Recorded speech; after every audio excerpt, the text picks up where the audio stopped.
La réalité vue par Pierre-Emmanuel Barré, eh ben c'est maintenant sur Inter. Eh ouais. Salut, Et ça salut, pique. salut. Attendez, Et ça pique. Attends, Nagui, attends, j'ai une blague. Est-ce que vous connaissez la différence entre un Américain et le zizi de Daniel Morin? L'Américain, il est gros. Po, po, po. Clash à France Inter. Ça va encore Excellent. être la folie sur les réseaux sociaux. Dans 2 minutes, il y a un hashtag de soutien. Je suis le zizi de Daniel. Allez, c'est l'heure de ma revue de presse et aujourd'hui, on va parler du pays des gros. Jingle. The USA is very good. They're the boss of the world, so we have to be kind with them and stay quiet while they fuck us in the ass. Alors, vous le savez, hein, la campagne américaine bat son plein. Tous les gros vont bientôt voter pour le président des gros. Et à l'issue de ce scrutin, le président des gros décidera quel pays arabe les gros vont bombarder pendant 4 ans pour lui voler son pétrole, le revendre à leur peuple de gros pour qu'ils puissent le mettre dans leur gros 4x4 de gros, aller acheter leurs chips de gros pour les manger devant leur grosse télé et devenir encore plus gros. Je vous l'accorde, c'est un résumé en gros. De toute façon, tout ça, c'est la faute de Christophe Colomb. Si ce blaireau, il avait eu le sens de l'orientation, il aurait découvert les Indes et on serait tranquille parce que le président du monde, ce serait un samoussa.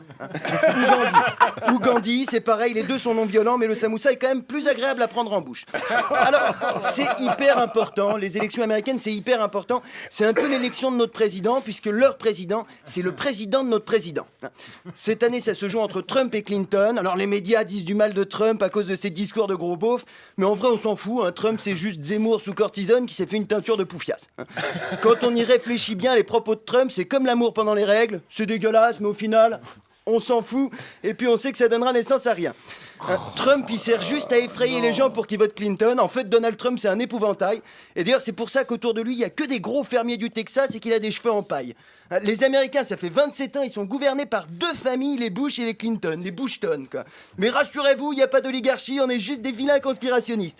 Non, sérieusement, les Bushton, ils sont magiques, ils se partagent le monde depuis 1989.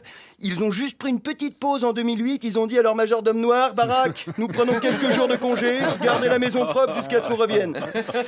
Alors, le prochain président des gros, bon bah ce sera Hillary Clinton, hein, c'est évident. A priori, on pourrait se dire qu'une femme à la Maison Blanche, c'est un progrès, mais le souci, c'est que chez les gros, on ne fait pas la différence entre les hommes et les femmes, puisque le sexe disparaît sous les bourrelets.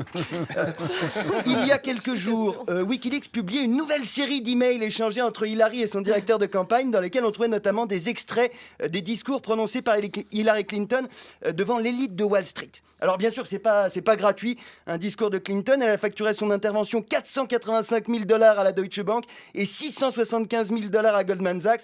Alors quand on découvre ça, on se dit d'abord que Sarkozy avec ses conférences à 100 000 €, c'est trop une baltringue. Petit joueur, Sarkozy, faiblard. Si l'ONU c'était une prison, Sarko ce serait la pute des Clinton. Il aurait l'anus aussi large que le bouclier de Captain America. Et deuxièmement, 675 000 $ le discours. Je sais pas si vous vous rendez compte du prix de la salive d'Hillary Clinton. Bill, il doit avoir l'équivalent du PIB de la Colombie sur le bout du gland. Le contenu des discours est magique. Chez Goldman Sachs, elle leur a quand même dit je vous ai représenté pendant 8 ans à la Maison Blanche. Après Hillary, elle la ramène en disant j'ai aucun lien avec la finance. Putain, c'est comme si Pierre Ménès disait qu'il avait aucun lien avec le Nutella.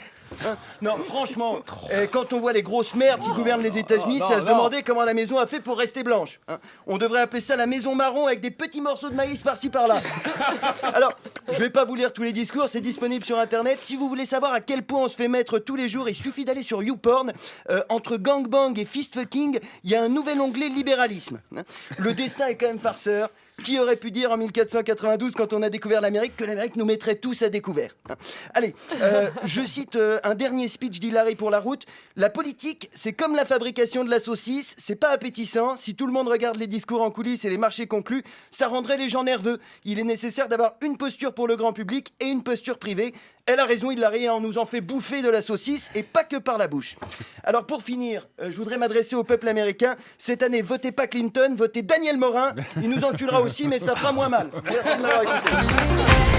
La bande originale, Nagui, sur France Inter.